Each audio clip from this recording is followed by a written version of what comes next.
You are watching The Next Step. My name is Bud Boothe. My co-host is Glen Mowrer.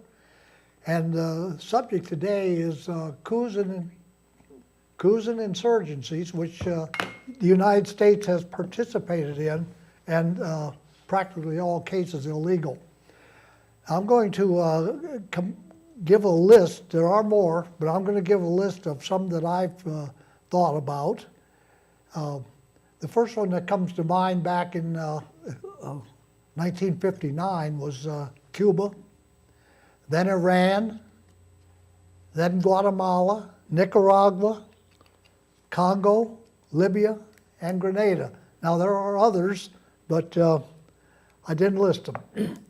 But what we're going to try and show is why the United States is getting into these affairs in foreign countries that we have no right or reason to be in, except that what we're trying to do in this country is dominate the world either by economic means, and if not successful, use military means. And these are cases where we used military means.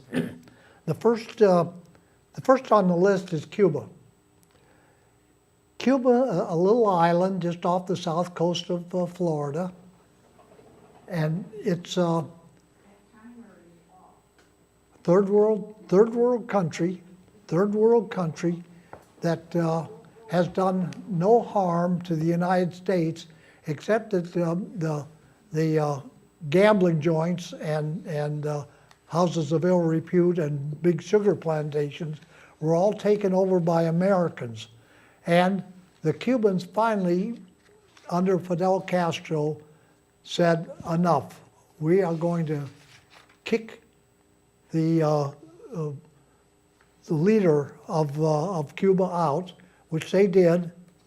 And when they got rid of him, the United States immediately came down on Cuba, put an embargo on them that it was tough on them because a lot of their means of wealth was tourism from the United States and selling their products, their agricultural products to this country.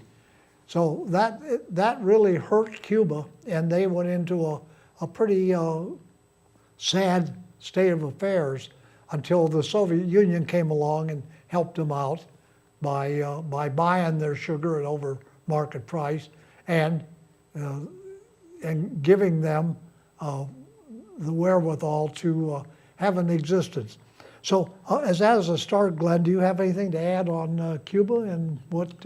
Well, Cuba is, because it's in our own backyard and because of all the suspicion and rumor about the involvement of the Cubans in the Kennedy assassination or the American attempts to assassinate Fidel, and the personal animosity of the participants is even more unusual melodrama, almost Shakespearean melodrama in terms of it. But yeah, you're right, it makes no sense that we would be continuing to punish the Cuban people in this day, 50 or 70 years after the Castro Revolution, but for the fact that there is some other agenda involved, because we've made economic peace with Vietnam. In fact, we want to include them in the Trans-Pacific Trade Partnership. We've made economic peace and other peace with China, and Japan, and so many of our enemies. The Cubans were never our enemy. Yeah. Could I inject that the thing that has really caused this to happen is the Miami Cubans. Those that were a lot of them were had these casinos and houses of ill repute, and they lost when Castro took over. He eliminated those, and they took over the sugar plantations. So they came over to Miami, and proceeded to dominate our foreign policy vis-a-vis Cuba, as the Israelis have vis-a-vis our Middle East problem. So anyhow, that's a problem that we created ourselves. We created that problem, and now we just don't know how to get out of it because of the dominance of these Miami Cubans, and Florida being a swing state. It's important for whoever is in, either Democrats or Republicans, to cozy up to them. We've done that, I mean, to go sideways a bit on the show, but I think this is something that people don't appreciate enough. In the last 100 years, or 50 years at least, the United States has been involved in the wrong side of these social wars in places from Iran, Persia, to, you have the Shah and his cronies, who all got allowed to come into this country after he was thrown out, to Vietnam, where the rich Vietnamese and the people who were in power in Vietnam against the popular will, they were allowed to come here, and all of these populations, the Cuban population, all these populations have come and had huge huge political impact. Yes, the small numbers, but they control enough of the vote that they can swing elections one way or the other. So both the Democrats and Republicans feel it's necessary. And almost always right-wing politicians that we have rescued from being held accountable by their own population. Yeah. And we bring them here, send them up in Orange County or in Miami or in some other part of the country, and they prosper because they've gotten often have a huge amount of illicit gain and stolen material that they manage to get out of the country with. So they have distorted American politics, and I think that's the other side of this that we don't tend to see, is how they have, especially vis-a-vis Cuba. Now I'll tell a little secret here. I've been to Cuba twice, and both times I was not, according to my government, supposed to go. But my wife and I went down there, and we met the Cuban people. Certainly not a whole lot of them, but enough of them that we found that they're a happy people. They were very satisfied with the Castro government, and I just wish one thing. I do wish that when the Soviet Union came in to kind of buoy up their economy after we did so much to destroy it, when Russia came in, the Cuban people were so in back of Fidel Castro that if he had stood for election in an open election, he would have won overwhelmingly. Sure. But he didn't, and that, I think, was a mistake of the revolution. So we, as I say, we found that the Cuban people were a wonderful bunch. They were poor. They didn't have because they didn't get our tourist dollars and other sugar sales. They had a rather tough go of it, but they come out of it, and they are. And another little aside, the Cuban doctors, the Cuban medical system is one of the best in the world, and their doctors go all over the world to help other countries that are not as far along as first world countries like us and European countries are. And the Cuban doctors and nurses go to these other countries to help them out. And we never hear about that in our country, that what the Cuban government has done throughout the world. Yeah. Well, they've got one of the highest rates of literacy in the Americas, in terms of education, and one of the highest health care systems. They do well. So despite the apparent poverty in terms of not having the most current automobile on the road, they probably are not certainly as poverty-stricken as good many other Central American and other countries. And they're good mechanics too. they take those old cars. boy, they could make a fortune just selling those as Eventually. antiques. But they're always working on them, and they keep them running. How they do it, I don't know. That they managed to do it.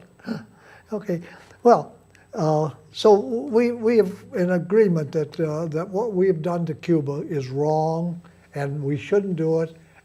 But it's a joint effort by both Democrats and Republicans. So you keep hoping that it will change, but it hasn't. Now the next country on my list is Iran, and Glenn, you started to talk about that. Go on and elucidate again. Well, I think we all, most of us, I hope, remember how this came to pass. Unfortunately, maybe not. Maybe people only hear about the hostages. They only remember the hostages and the embarrassment to Carter and the fact that Jimmy Carter tried to rescue them unsuccessfully and yada yada. And then later on, Reagan made a obscene and underhanded deal with the very people that he was against to give them get money from them in order to buy weapons for the Contras and all that. But yeah, the worst part of it is that the Iranians had an elected government. You mentioned earlier that some of these democratically elected governments, and you thought that Cuba should have had a democratically elected chance and have Fidel run or somebody. But it's not sure the United States would let that happen anyway, because we've thrown out elected governments all over Central America. Oh, yes, absolutely. And certainly all over the world. And in this case, they had in the late 40s, early 50s, after World War II and after the colonial powers withdrew, the people of Iran had an election and had a government that they trusted and elected, but it was going to nationalize the oil industry that the United States and Great Britain had divided up among themselves. And he was not long for it. And they threw him out with a coup and put in the Shah, the old royal family, brought him in from exile in Britain, I think, and put him in power. And he ran a totalitarian, brutalized regime for 20 years until the people rose up and threw him out. And then when the United States gave him shelter and wouldn't return him for trial and gave him a place in the United States to come to on medical need and all that, but denied the Iranian people their right to bring to justice a person they thought had brutalized their country, they got mad and held our people hostage. And we don't hear those sides of the story very often, if ever. Even that movie Argo recently only focuses on the heroic efforts of the Canadians and the Americans to get a few hostages out, and they don't tell you how it was that this came to pass and the equity of it. But yes, you're right. We ended up on the wrong side of that one too. Yeah, and I think I don't think I've got Nicaragua down next, but I've got Guatemala down next. And oh God! Go ahead, Glenn. Well, we've been involved in Nicaragua, in Guatemala, and in Nicaragua, and in Honduras, and in Panama. In fact, we created a nation state of Panama. Yeah, took it away from Colombia so we could build a canal. Yeah, purely because the Colombians wouldn't give us what we wanted. Yeah. So we just fomented a people's thing, created an artificial nation, and then negotiated the canal with them. But we've been in Guatemala in the 20th century at least 4 or 5 times, where they sent in military to overthrow an existing government, elected government, because we didn't like elected governments. If you were to go to all this talk in America in the last 20 years about how we're a force for democracy in the world is so hard to credit when we have a history, dozens of times, and I think that's literally true, dozens of times, this country, our foreign policy has been to put out of business any elected government that we don't agree with, and that's almost every elected government. And why can't the American public understand that, what we're doing? We keep on doing it, and it's happening in the Middle East now. We're deep in the Middle East, and wrongly so. Oh, I know. I've talked to people about what's going on in Egypt, as you have, I'm sure. And here we have Morsi, who was an elected leader of the revolutionary government in Egypt. They threw out a brutal dictatorship, a military dictatorship, put in elections, had elections, and what do you know? the wrong side won, Yeah. a side that we didn't like won. Well, that happens everywhere. I mean, that happens. The wrong side wins sometimes, or the side you don't want. That's the nature of democracy.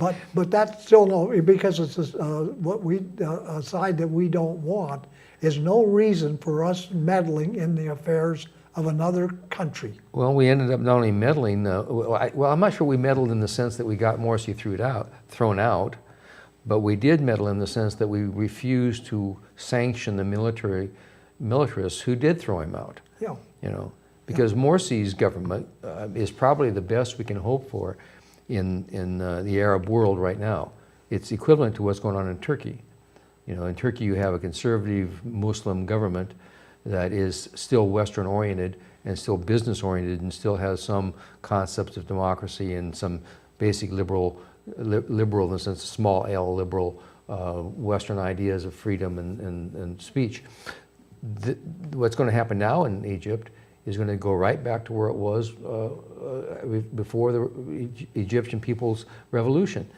And we're supporting that. Yeah. Out of just convenience. What happened in Honduras, as you know. Yeah. 4 years ago, the military coup threw out the elected president of Honduras, put him on a plane, flew him out of the country, and our President Obama and Secretary of State at that time, Clinton, just shrugged it off and said, well, I know we're supposed to not condone this sort of thing, but I suppose they'll have elections soon. And now we have another right-wing government in power in Honduras. Yeah. But Guatemala, you're right. Guatemala from at least the 40s and 50s to present, the last 10 or 12 years. In fact, in this morning's LA Times, now this was in Honduras, it's all one of a kind. These are all, these warlords. These are the powerful descendants of the Spanish conquerors. Conquistadors, yeah. And they came into these countries and took over huge sections of these countries and have always run them as sort of fiefdoms. Yeah. And they do not tolerate any concept of democracy that involves the native populations or anybody else. And they just have their own private armies. And this morning's story in the LA Times, they talk about how since they threw out the elected, democratic elected leader of Honduras 2 years ago, these landlords and their armies have been without control, and hundreds of people are dying every year. And there's a report by Human Rights Watch, I think it is, that says that there is absolutely no investigation.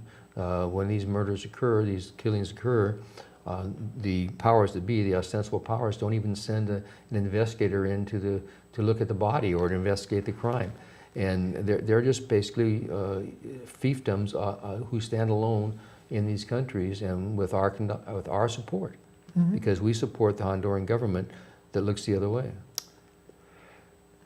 The next country that comes to mind is a first world country, Chile. And it had an elected government, and it's a government that was socialistic. And just that word socialism just seems to turn off our leaders and the bulk of the American public, sadly enough. They fail to realize that we are partially socialistic, and we have got Social Security, Medicare, Medicaid, K-12 education, all socialists. But if some other country wants to go socialist, we're going to fight. And the Dulles brothers, in particular, led the revolt, and they actually, the military actually bombed the palace and killed the elected leader of Chile. Allende, yeah. Whether he committed suicide or he was bombed to death is still an argument. Well, if he did commit suicide, if he hadn't, they would have killed him. Yeah, what he wanted to do, you say socialize, they want to nationalize some of these basic infrastructure industries that were to help the population of the country survive, like telephones or water systems or public transportation. And these were, in Chile in particular, was this bizarre experiment, I guess, that with was that guy that became the Secretary of the Treasury, not the Treasury, did the Federal Reserve Bank for so long. These University of Chicago guys had this idea that Chile would become an experiment in free enterprise, complete, free market capitalism. And they would be, and they did. They convinced the Allende people to let them do this, and they drove the country into almost a destruction. I mean, they destroyed the economy. They destroyed the social services of the country. They destroyed the social retirement programs they had down there. And finally, after years, that government we had installed and supported did get thrown out again, and there's reforms now and going back to creating some social democracy in that country. Yeah. Mm-hmm. But it was a huge backward step, and tens of thousands of people in Chile, Argentina, and these countries along the Andes Mountains on both sides, with all these juntas that were running them, tens of thousands of people disappeared, as we all know. Yes, they And, dropped them out of airplanes. in the oceans and other places. And now these countries in South America, the people are finally rising up and kicking out the subservient leaders that are subservient to us, and kicking them out. Yep. And right now, I suspect that other than Colombia, there is no other country in South America that is in our pocket. No, not right now, and that's good, and I'm just hoping it can last. I think, it's interesting, the Chinese have come into Brazil and Argentina and to a degree in Chile, and are presenting an economic force and Japan, the Japanese did it before them. So these countries now are finding that they have alternative markets, alternative places for their resources to go. They aren't dependent just on Uncle Sam for permission to sell or buy or to do anything. And the counterweight of these Asian nations has been pretty important in allowing the South American nations to engage in this Bolivarian revolution, they call it, in which they are able to, a third way, a different model than just following the United States. Mm-hmm, mm-hmm. And that's been, I'm optimistic that would be nice to see that there's a choice like that, because the whole Southern Hemisphere, South Africa, Africa, and South America seem to be the place that the United States has least influence right now. Yeah, and this is good. So we're moving. The world is moving in the right direction, but so very slowly. And we are doing our darndest to stop this movement of the people to run their own country.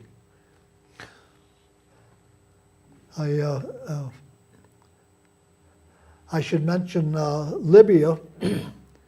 Muammar Gaddafi was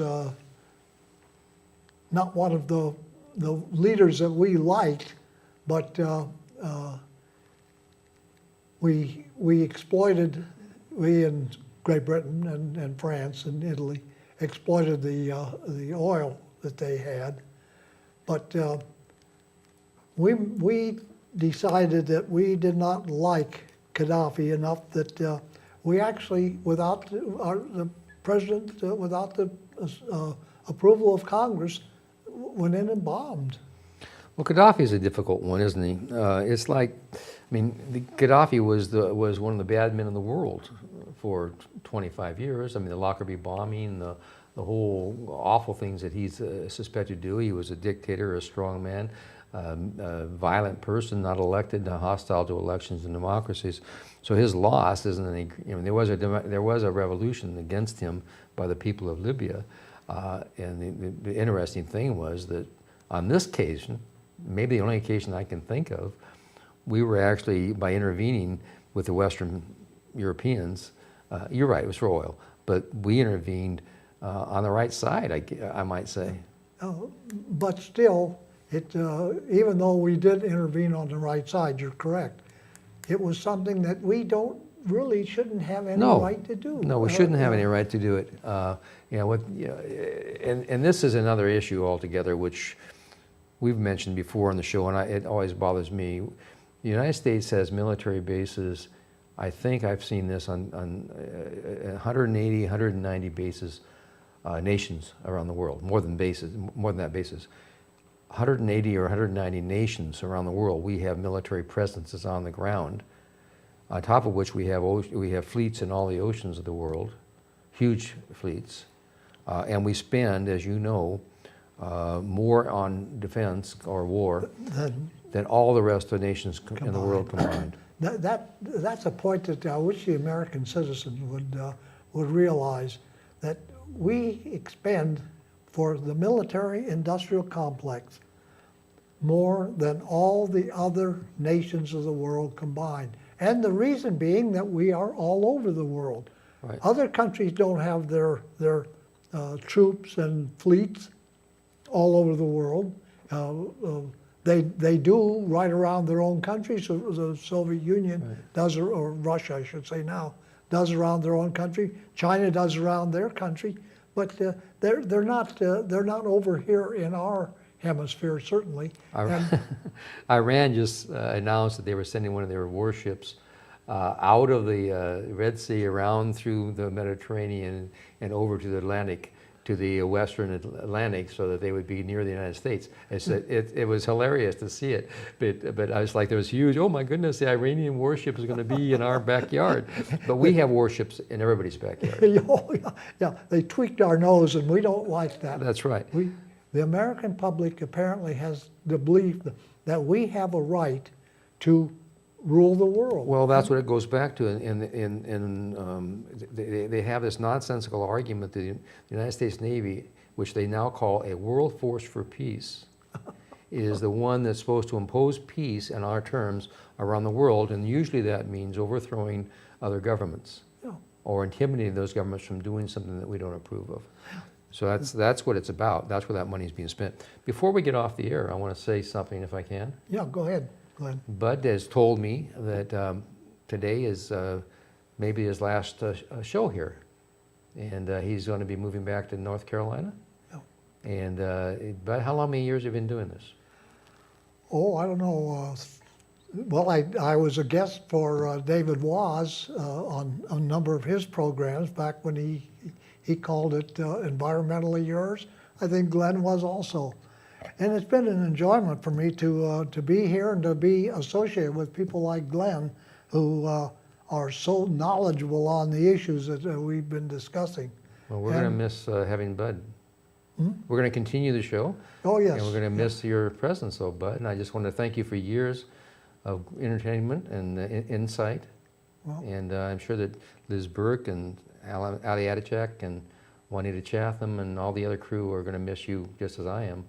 Really wish you well back there in the East. Well, I guess the people here, the people in the control room and Glenn and others know that I had a heart attack, and it left me kind of disabled, and so I had to give up my place. I'm selling my home up in the valley, and